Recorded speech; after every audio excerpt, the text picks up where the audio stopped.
the funeral of 59-year-old Dr. Saad Al-Jubaisi, a GP in Bury, Greater Manchester, who, his family said, gave everything for the community. Another COVID-19 victim, and a face behind all the numbers. And today there were more from the Office for National Statistics, putting the spotlight on care homes. Care homes have never been featured high on the government's priority about what they were doing in social care. So I think we were forgotten at the beginning. I think they've come to realise now we are at the centre, but I blame partly on social care being a Cinderella service and not on the radar. Does it make you angry? Very angry, because I've written to many Secretary of States, particularly the one that now leads the Health Select Committee, saying that something needed to be done in social care. For relatives, residents and staff, they now ask how safe are their care homes. We've spoken to one man in his late 40s with multiple sclerosis. He did not want to be identified, but he said, "A resident of my unit returned from hospital having recovered from the coronavirus. Since his return, I have discovered that another resident of my unit has died. She was never tested for coronavirus. There are 2 other residents of our unit who have been hospitalised due to them having a high temperature and a cough, but they have not been tested. Despite me emailing several members of the management team, the company has not provided any information about this possible infection." A Zoom Select Committee hearing, and the Chief Scientific Advisor talked R numbers, transmission rates. It's very difficult to get an R value on care homes because they're spread around the country and they each have a different characteristic and the different risks. So we don't have an R. But what we do feel is that the care homes and the nosocomial spread, the spread in hospitals, are 2 parts of this epidemic that must be brought under control. The ONS figures for England and Wales in the week ending April the 24th show there were 21,997 deaths. That is down by 354 and is the first fall for 5 weeks. But it is still nearly twice the average number of deaths normally recorded at this time of year. And the excess care home deaths, not just from COVID-19, they have overtaken deaths in hospitals. It was the day of the app launch on the Isle of Wight, part of the armoury to begin to unlock the nation, along with Test, Track and Trace. An empty school behind me, but for how long? On Sunday, the Prime Minister will address the nation and he will tell us just how far or not the government is prepared to lift some of the lockdown measures.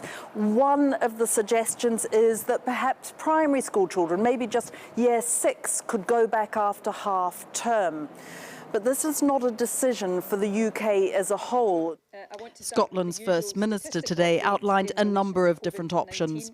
A return to school might not be possible at all this side of the summer holidays, but we are considering whether some groups of students, such as vulnerable children, children who are making the transition from primary to secondary school or who are studying for national qualifications, could return to school ahead of others. The fear is opening up all schools would create a second spike in infection, yet governments know that even partially opening them is a gateway to getting people back to work. Victoria MacDonald, who joins us now from the newsroom. Victoria, do we have any understanding of why our death toll has become quite so high? These figures really do look awful, and there will be an inquiry at some stage into what we did and didn't do right where coronavirus is concerned. But I want to add a note of caution. I've talked to a number of experts today who say you do have to take into account, for instance, the different ways in which countries record their deaths. And we won't really know the proper comparison for several months, if not until by the end of the year. They also said sometimes, some of them said, perhaps you could look at counting deaths per million. Now, if you did that, we would actually be behind Belgium and Spain. You also have to throw into the pot, as it were, a number of different issues like population density, age, ethnic mix. And they said we need to actually look at why there are 6 countries who seem to be disproportionately affected. But the fact is, for the moment, we have this terribly high death toll, maybe the highest. And that is something that is to be deeply mourned. Victoria MacDonald, Chris. This was Matt Hancock's promise. All care home residents and staff in England can get tested for coronavirus, whether they have symptoms or not. But a week after his announcement, the managing director of a care home group with sites in Merseyside and Lancashire has told this programme their experience doesn't match up. The boss of Venetri Healthcare says whatever the government pledged, it simply isn't happening. Our North of England correspondent Claire Fallon reports. While we're told, stay home, protect the NHS, inside this care home, the staff know doing that might mean more risk. So to protect the residents and their own families, some carers have moved in. Zara's got a terminally ill mum as well. So, what condition does your mum have? She's got Huntington's disease. And you can't see her at the moment? Just go to the door. So, don't worry. In normal times, hands would be held.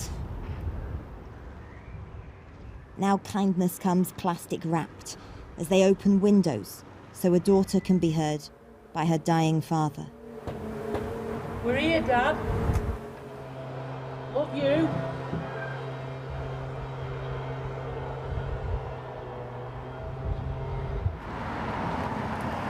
We're in Burnley. The town's old hospital is now the Victoria Care Home. We are going, there's more residence rooms. They invited us to spend a day with them and follow their work as closely as is possible at the moment. Yeah. How many residents do you have in all? At the moment, we've got 25 residents, but some of them are in hospital at the moment. I appreciate that working here, you will see death. Yeah. But I guess this is different. It feels different, does it? Yeah, because it feels like it's not actually their time to go, and it's only because of the virus that's obviously took them. Yeah, it doesn't feel real, the whole setting of it all. You know, the fact that the corridors are so quiet, it doesn't feel like a home, and that's what we want it to feel like. Taken to put in the Alexa on the corridor. What are they playing? I can't even tell you what this song is. They're doing their best to make it feel more normal. But to stop COVID-19 spreading further, everyone is in their own room. Kim, who manages this care home, told me right now they don't even know the scale of the problem they're facing. It's difficult for us to say for certain how many have died with the COVID because not everybody's been tested. But this is a care home where right now you have some people who have COVID-19. Yeah. And you can't get tests in for the other people who are here. We haven't got any more tests at the moment, no. I'm hoping that they will come. They are like our extended family. So we want to protect them. We want to keep them safe. We want to do everything we can in our power to make sure that they're okay. Anyone who is working or living in a care home will be able to get access to a test, whether they have symptoms or not. I feel a little bit let down, to be quite honest, by the system, not the people in the system, because they're doing absolutely the best they can. Frank McGuinness is the MD of several care homes in the north of England.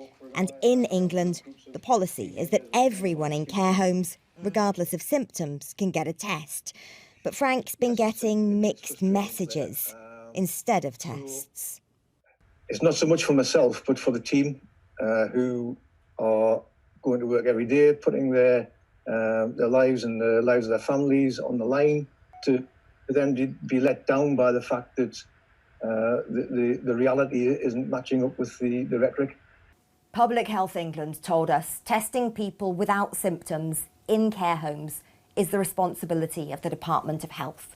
The Department of Health told us the tests are available, that they can be applied for through the online portal, and that a network of almost 100 mobile testing units is travelling to places, including care homes.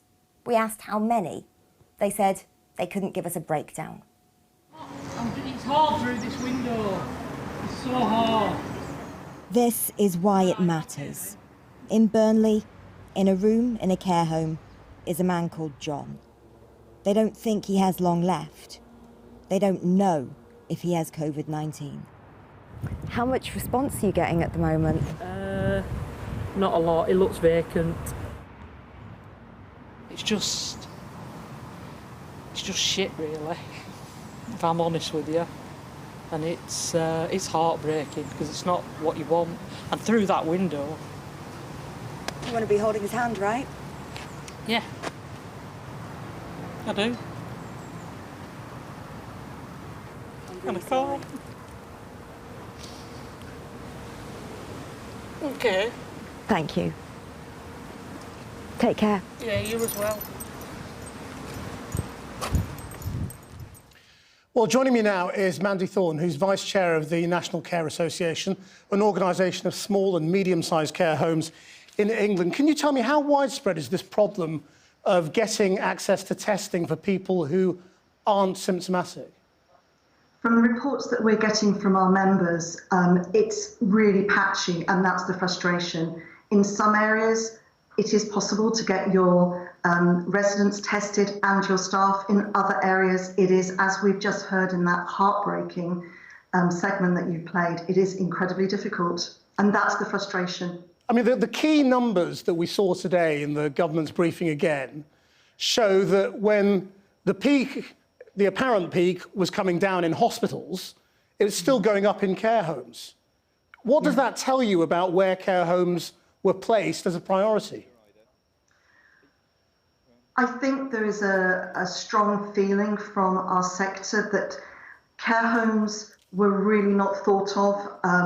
Maybe the first time they were thought of is when the focus was on the NHS being able to discharge people from their hospital beds to get ready for admitting the COVID patients. And the care sector really did understand that. We knew that that was what the hospitals wanted to do. What we didn't know was that some of the patients that were being discharged were actually COVID positive, because at that stage, patients weren't necessarily tested before they were discharged into care homes. So we were then faced unknowingly, we didn't know that we had people being admitted to our homes who were COVID positive. And at that time, as was covered by the media, we were struggling to be able to buy the PPE that we needed because the stocks were just not there. So early on in the pandemic, I think we were facing what we now know with the benefit of hindsight was actually a perfect storm. And there's a lot of anger about that, anger at the impact that's had on the people that we are duty-bound to keep safe, and anger that we potentially put our staff at risk as well. Right, but I mean, what we've seen over the last few days is politicians really telling us how well we've all done in getting the epidemic in the community under control, and how well they've all done in getting their testing capacity up. You know, what do you make of that?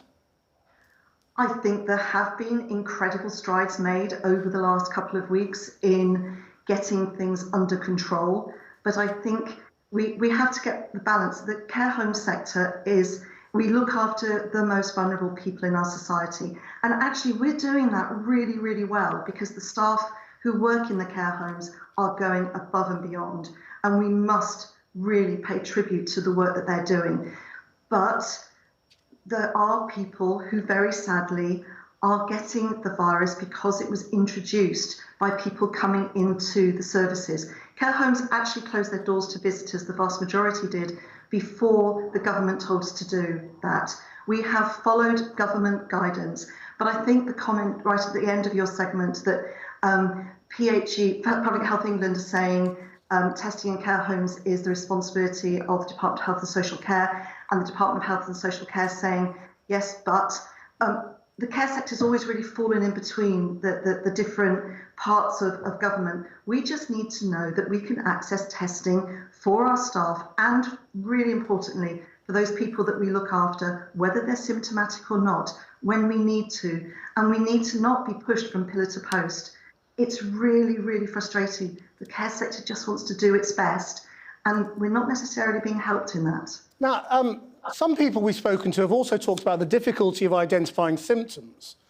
Are you hearing about this as well, that quite a lot of your residents are finding that when they've got coronavirus, they may have symptoms that aren't the usual predicted ones of dry coughs and high temperatures? I'm not a clinician, so I'm not able to give you a detailed answer on that, but certainly from the information that we're getting from our members and from the wider care sector, there is first of all, there's quite a significant time lag that we're seeing from people that the evidence has always been in the wider community that it was 14 days.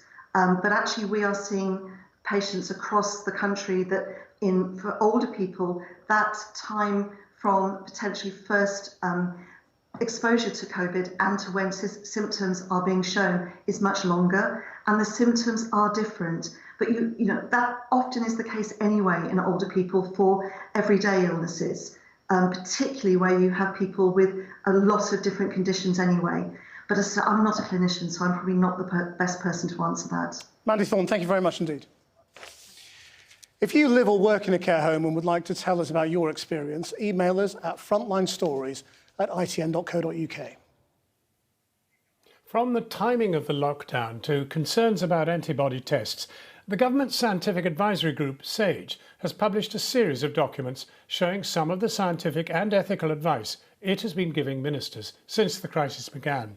This comes a day after the committee's membership was made public for the first time, with the government under pressure to be far more transparent about its decision-making process. But Number 10 says it will not be releasing all its evidence. Our political editor, Gary Gibbon, has this report. I shook hands with everybody, you'll be pleased to know, and I continue to shake hands. Boris Johnson mocking the idea of giving up handshaking 9 weeks ago. The very day a government committee of scientists concluded the government should advise against greetings such as shaking hands. It emerged in a bundle of documents the government published today showing some of the scientific advice it's received on COVID-19. Boris Johnson didn't change his habits for some days after that advice was given. The Number 10 spokesman said he wouldn't have seen that particular document published today and changed his habits when official government advice changed. Amongst the bundle of documents on scientific advice released by the government today, one on easing restrictions. It has quite a lot of redacted material. The government said it was to avoid confusing messaging to the public. The same document also warns the government that if it were to lift the shutdown and then subsequently reimpose it, it would be likely to be seen as a serious failure of policy, and trust in public health advice will be lost. That is informing the government's movement towards another renewal of the lockdown on Thursday, followed by a cautious plan for easing things when it says the science allows. In a document the Scottish Government published today, it shows the advice it's getting from its scientists on what would be the potential impact if it were to reopen primary schools and nurseries now. The line on this graph shows hospital capacity. The better case scenario, the scientists say, could show little impact. The worst case scenario could be devastating, with tens of thousands of additional patients going into hospitals. The scientific advice, as so often, is not categorical. From the very beginning of this crisis, I followed the advice of our world-leading scientists. Today, one of those top scientists told MPs it wasn't quite so straightforward. Trying to think if there's ever when we've given a single option. I doubt we've ever gone and given a single option. We're more likely to have said, here are the range of things with the potential effect sizes, and these are the choices you could make at this point. Sir Patrick Vallance said he regretted testing hadn't been increased earlier. He was asked if he was pessimistic that a second wave of COVID-19 would hit the country. If we do test, track and tracing well, and we keep the social distancing measures at the right level, we should be able to avoid a second wave. And so I'm on the more optimistic side that you can, provided you do it. And then I want to add one caveat, which is winter is going to be extremely difficult when you also have flu circulating. How to avoid that second wave now dominates the government's work on the second phase of living with COVID-19. Don't expect it to be like the old days, the Foreign Secretary said today. Prepare for a new normal. Gary Gibbon reporting. Well, a little earlier I spoke to the chairman of the Health and Social Care Select committee, Jeremy Hunt. And I began by asking him why he thinks the UK seems to have a higher death rate than other countries. It seems to me too early to say that, you know, we've got one of the highest death rates in Europe. We seem to be in a cluster with France, Spain and Italy. But what I think you can say is that the outliers, the countries which have much lower death rates, are Germany, South Korea, Taiwan, those kinds of places. And so the real question is, are we putting in place the strategies that those countries have? And in your view, are we now doing what South Korea and Germany did? Is that our strategy just rebadged? I think so. We're not there yet. We've still got to get this app launched. We've got to get the population using it. But have you got to the bottom of why we have waited until now to be testing this app, rather than doing what South Korea and others did right at the beginning, which was to do the tracing at the same time as getting the testing up and running? They've been doing it for months. In fairness, back in January, no one had a crystal ball that could say the country in the world that is going to be most effective at tackling coronavirus is South Korea. That's probably unfair to charge the government with that. What we can ask is, are you learning from global best practice? And I think the pattern that's emerging is that Europe and the US have been less effective than many countries in Asia. I think our starting point has to be prepared to consider what they've done in those countries. And you know, Singapore, which is also a fairly authoritarian country, all the data that is collected is deleted after 28 days. So there are safeguards that you can put in place. It was clear from Patrick Vallance's evidence to you today that the scientists do not regard themselves as leading the decisions. You know, despite everything the government has repeatedly said about, you know, we followed the scientists say, no, we just advise, we don't lead. You know, have we been misled, really, by the political messaging here? The government is absolutely clear that they are being guided by the science, following the science is the phrase. But then when they publish their decisions, we can't see what the scientific advice was that SAGE has been given. So one of the things I asked Matt Hancock today is whether he could publish the SAGE advice that he's given at the same time as he announces the decisions that he makes. And I think the reason for that is that very often the scientific advice is not cut and dried. And I mean, would you do that if you were still a cabinet minister, though, rather than a select committee chairman? I mean, because that precisely enables everybody to second-guess everything you're doing. Well, that's the risk, isn't it? But I just think in a situation like this, what you need to do, you've got to carry the public with you. And I think they understand that there are uncertainties with a novel virus. The genius of British science is that we allow challenge. So I think in this situation, there is a whole army of scientists working in our universities who would have views about some of the recommendations being made by SAGE. What about the timing, though? I mean, the government refuses to acknowledge at any point that it did anything too late. And, you know, you can bet your bottom dollar that every report into this in the future will say we did everything too late. One of the things that appears to have happened is that SAGE didn't model the potential of a test, track and trace way of doing things as they do in South Korea, because they said we just don't have the testing capacity. In practice, we were able to get that testing capacity in just 4 weeks, which was a pretty extraordinary achievement of Matt Hancock's, but we were able to do that. And so maybe with the benefit of hindsight, it's easy to say this, but I think if that had been modelled back in January, that would have given the government an option to follow that Korean model earlier. What we've discovered today is that despite Matt Hancock's promise that anybody in a care home, even if they're asymptomatic, and the staff will be able to get tests, in fact, they can't, because Public Health England refuses to do them and says they've got to go and book them online like everybody else and try and get home testing kits, which, if you're in a care home, is pretty difficult.